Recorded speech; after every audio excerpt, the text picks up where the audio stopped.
নতুন আরেকটি রেসিপি নিয়ে আপনাদের সামনে চলে এসেছি। আজকে আমি নিয়ে এসেছি নুডলসের রেসিপি। আমার অনেক সময় দেখা যায় খুব সিম্পলভাবে নুডলস খেতে ইচ্ছে করে, তখন আমি এটা বানাই। আজকে সেই রেসিপিটাই শেয়ার করব। এখানে নুডলস বানানোর জন্য আমি কিছু ভেজিটেবলস নিয়ে নিয়েছি। প্রথমে নিয়ে নিয়েছি গাজর আর আলু। আমি গাজরটাকে ঠিক এরকম পাতলা পাতলা স্লাইস করে কেটেছি। একদম পাতলা করে কাটবেন না, একটু হালকা একটু পুরো করে কাটবেন।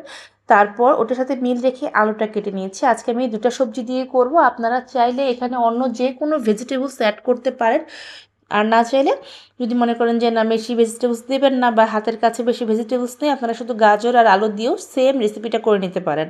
আমার এই রেসিপিগুলো আপনাদের ভালো লেগে থাকলে আমার চ্যানেলটা সাবস্ক্রাইব করে পাশে থাকা বেল আইকনটায় ক্লিক করে দেবেন।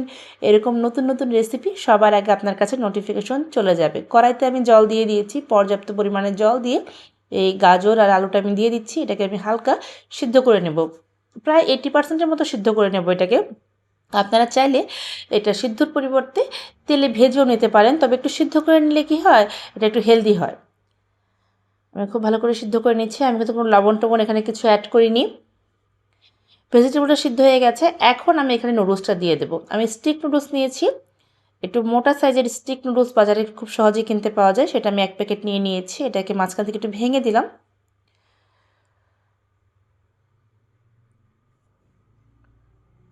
খুব সিম্পলভাবে এই রান্নাটা আমি করে থাকি, কিন্তু আমার কাছে খুব ভালো লাগে। অনেক সময় অনেক ধরনের সবজি দিয়ে খেতে ইচ্ছে করে না, বা হাতের কাছে সবসময় সবজি থাকেও না, তখন এভাবে করে নিই।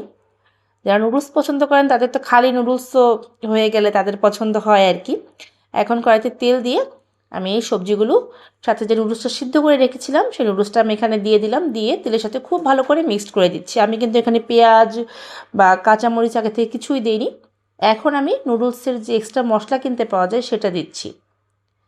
এই স্টিক নুডলসের ভিতরেও প্যাকেট মশলা থাকে, আপনারা চাইলে ওটাও দিতে পারেন। আমি ওটা দেইনি, আমি অন্য ব্র্যান্ডের একটা মশলা অ্যাড করলাম। নুডলসের মশলা বাজারে কিনতেই পাওয়া যায়।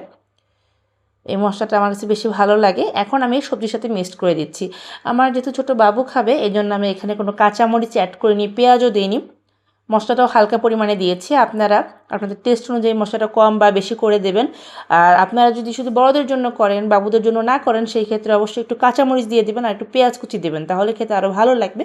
আমার ছোটো বাবুটার জন্য আমি এগুলো এখানে দেইনি, কারণ ঝাল হলে সে খেতে পারবে না। এখন এই মশলার সাথে নুডলসটাকে খুব ভালো করে মিক্সড করে দিচ্ছি।